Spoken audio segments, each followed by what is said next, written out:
Right, it's common knowledge, right? I'm pretty sure. This isn't a Howson versus, but it kind of is. We've done these before. We've done them on Graham Souness loads of times. More times than I would want, actually. Really heavily edited. I enjoy doing them, I'm going to be honest. But unfortunately, the story of football journalism is that you got to talk about Manchester United. United are once again subject to an intense agenda against the club that no other club gets. It's so blatantly obvious, and it's undoubtedly contributed to the misfortunes that we've had over the past decade. Whether that's the pile-on for some players, or, all right, do what? We would have still been ran as shit, but like some of the pile-ons and the pressure to bring people in for big money has probably been contributed to by some of the absolute wibble that gets written by people. And it's been around a lot longer than that. It's been around a long, long time. Back in the 99 season, you had people playing theme tunes and stuff when Manchester United lost. Anti-United has been a populist sort of movement for a long old time. In the modern era, you get the journalists from Talksport, The Sun, Sky, ESPN, watching you lot, by the way, always seem to have to find a story that just talks negatively about Manchester United.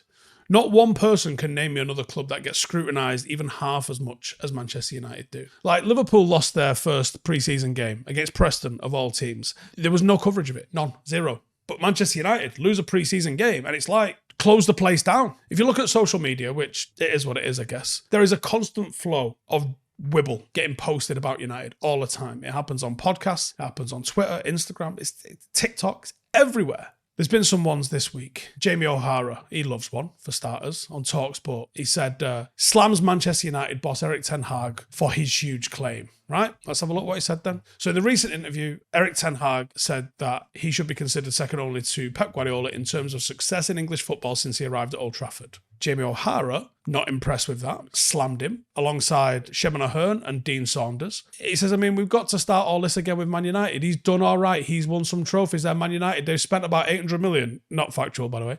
They're entitled to win some. Okay. Where's everybody else winning stuff, Jamie? He's right. Take him at face value of what he's just said. He's came to England. He's had, I think we all agreed, the worst Manchester United team in 30 years. Yes, we are Manchester United. It still says Manchester United on the badge. But this is not the Manchester United we know. This isn't the Manchester United that you think can be compared to the treble winners or the double winners of the past. We haven't won the league in 11 years. We're not favourites to win the league this year. Yet Erik ten Hag done something which none of the other managers post Alex Ferguson has done, which is in deliver 2 trophies, the things that you said Ole Gunnar Solskjaer needed to do but didn't. What other manager has delivered 2 trophies? Yes, Arteta has come second a couple of times. Won 1 FA Cup. It's been like 5 years or something now. Why is he not under the same sort of scrutiny? If it was only about trophies, which is what you constantly get told, why is he not under the same sort of scrutiny? Then the Metro, I know, but he said it wasn't just in the Metro, but he says Kobe Manu doesn't understand his position. Basically, he was like, I need a new target now, Paul Pogba's fucked off. So he's got one. What other club has their academy graduates, teenagers, criticised to that degree? Marca. This could have a Real Madrid angle on it, I'm going to be honest with you. Lille threatened Lenny Yoro that they will not play him for a year if he didn't sign for United. Now, whether it's true or not, and whether it's a Real Madrid agenda or not, the agenda that Yoro only played with us because he was forced to join clearly didn't happen. Anti-United agenda from Spain. The Mirror. United have enjoyed a good start to this summer, but things could still go wrong. Here's what their worst case scenario would look like, including a failure to land Ugarte. What other club has journalists sitting there and inventing worst-case scenarios? Here's a worst-case scenario that you fucking haven't written about. Manchester City get relegated to the Cheshire League for breaking half the fucking rules that the league's ever written. Oh, and 50 times or more refusing to help investigations into the fact that they've broken half the rules that the league's ever fucking written. I haven't seen one of them fucking articles, by the way, which is a very real possibility, and probably more real than the possibility of the worst-case scenario happening to Manchester United. What the fuck? Journalism's. Your job is to tell the truth, I think Sir Alex Ferguson said. I'm fed up having to read papers and talk things I say and I know I've said, and you completely twist it around, lie. Your job is to tell the truth. That's your job as a journalist. And if you can't do that, you're in the wrong job. Not to invent fantasies where it goes tits up for United. Oh, guess what? I'm going to do a video next week. I'm going to go, here's how Manchester United won 55 games on the bounce, winning 5-0 in each of them. I didn't even get a yellow card. It's fucking nonsense, mate. Fuck. Ronnie did this as a tweet, but check this out. Sky Sports. Spot the difference in these, 18th of July. Breaking. Manchester United have signed Lenny Yoro from Lille for 70 million euros. Why 70 million euros? With pounds in the bracket. It's an English club last time I checked. Breaking. Manchester City have completed the signing of Brazilian winger Savinho from French club Troyes on a 5-year deal. Why no fee mentioned? Why? Explain to me. And then you got the Mail. Onana's handling woes continue with a goalkeeper dropping his car keys. Oh, fuck off. How is this news? Do you know what? You went all the way through school, all the way through college, all the way through fucking university, got yourselves into tens of thousands of pounds worth of debt, got yourself a job with a fucking multinational outlet and decided to write about a goalkeeper dropping his fucking keys. How the fuck do you look yourself in the mirror, mate?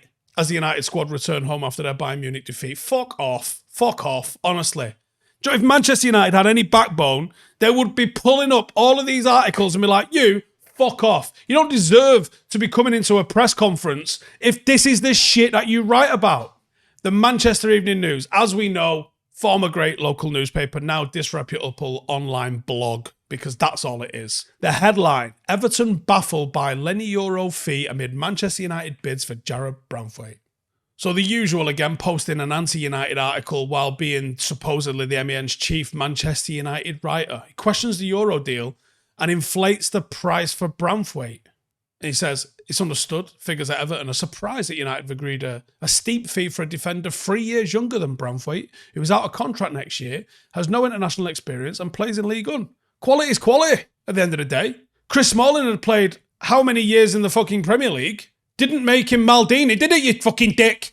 And on social media. Now, obviously, there's basically a fucking gimmick about social media at this point. Stupid crap gets posted all the time. But it's worth looking at some of this because the anti-United content gets posted with like a fucking almost near constant reaction. I think Man United aren't a final destination club anymore, which is facts. It's true. I look at Lenny Yoro. I think he's an extreme talent. He's a great talent. 18 years old, obviously because he's French. French players don't care whether they're playing Premier League or not. You look at Spanish teams, Real Madrid, Barcelona. I think Lenny Yoro is going to become like another Gerard Piqué. Comes to Man United, plays a couple of years, goes to Real Madrid, Barcelona. That's his dream. So you guys spending so much money for someone who's probably going to leave you in 3 years' time. For starters, Gerard Piqué was here as a youth player, so not the same. And for two, if Lenny Yoro, Barcelona got dragged into this for no reason whatsoever. If Lenny Yoro's dream is to go to Madrid, and I suspect that might be the case, then like Cristiano Ronaldo, after he's won the fucking lot here at United, maybe he can go for a world record fee. So it doesn't matter what we spent on him. If we sell him for more because he's been successful and therefore he's wanted by those clubs, what does it fucking matter? Yes, we would love to think every player's going to sign and retire somewhere. Doesn't fucking happen like that. But what if he falls in love with a place? What if Real Madrid's period of success that they're currently in, admittedly, drops off? It's happened to us all. Football's cyclic. Arsenal fans. Ugh. Ten Hag has spent twice the money Arteta has in 4 years in just 2 years. But it's okay because actually Arsenal spent 714 million euros under Arteta since 2020 and United have spent 500 under Ten Hag since 2022. So pat yourself on the back with that one, but it's a lot of old fucking cake, mate. And then a Chelsea fan saying it's crazy how Lenny Yoro doesn't even start for Chelsea, City, Liverpool or Arsenal. Well, the only reason he doesn't start for any of those clubs is because he plays for Manchester fucking United. He absolutely starts for all of those clubs. All of those clubs. What fucking wibble is this? You're still playing Barrier Shield at fucking Chelsea. Calm your tits. The point is, United are going to always be the target of abuse and bollocks in the media. There is no denying it. And if you didn't know, the evidence is right in your face and you're just fucking ignoring it. Something has to change. Using United for clicks is a tried and tested one with the negativity. But you don't need to be doing the negativity. Or I don't think you need to be doing the negativity. As a United creator, I don't do negativity. We lose games and I'll fuck it off sometimes because I'm fucking done with it. It's poor from journalists. It's lazy. How many fucking journalists are writing articles based on some fucker's tweet? The reason the likes of Laurie and Ornstein and Henry Winter are at the top of their game because they've got fucking sources, they are trusted, and they actually write stuff that's worth a wank. Laurie can fuck off because he writes articles that are 25,000 fucking words. He's never going to work for the MEN doing shit like that. You got to do 2 lines, 5 adverts, 1 fucking tweet embedded, couple of fucking lines, a load of old cake. Laurie's never going to work for the MEN if he keeps doing that. If he keeps pumping out this fucking high quality, fucking factually sourced 25,000 word articles, he's never going to get a job at the MEN fucking click farming. But ultimately, things really do need to change. When United are successful again, there's a lot of fucking people who need to be eating some fucking humble pie because their agendas are a joke. Hey, thank you for watching the video. If you are new around these parts, then don't forget to subscribe. My channel is proudly supported by my community on Patreon. If you'd like to get a little bit of extra content, a Discord group, meetups, five-a-side games, weekly podcasts, behind the scenes, and even an occasional bit of transfer news as and when I get it, then for the price of a pint, you can show your appreciation for the content that we make and get some goodies for doing so as well. Check the link in the description or click the button right here. You'll also find all of my socials here too if you want to follow me on any of those platforms. Nice one.